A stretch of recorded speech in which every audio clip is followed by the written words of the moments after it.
จวดๆเด้อพี่น้องเด้อจงอ้างพญาจงอ้างนี่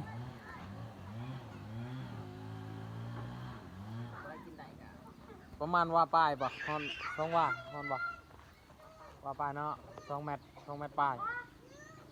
เงานี่2 เมตรป้ายแล้วเบิ่งหามยังโค้งอยู่เห็นบ่โอ้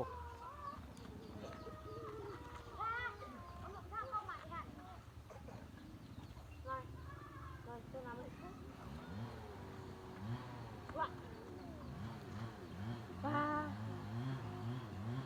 ไม่นี่เนาะ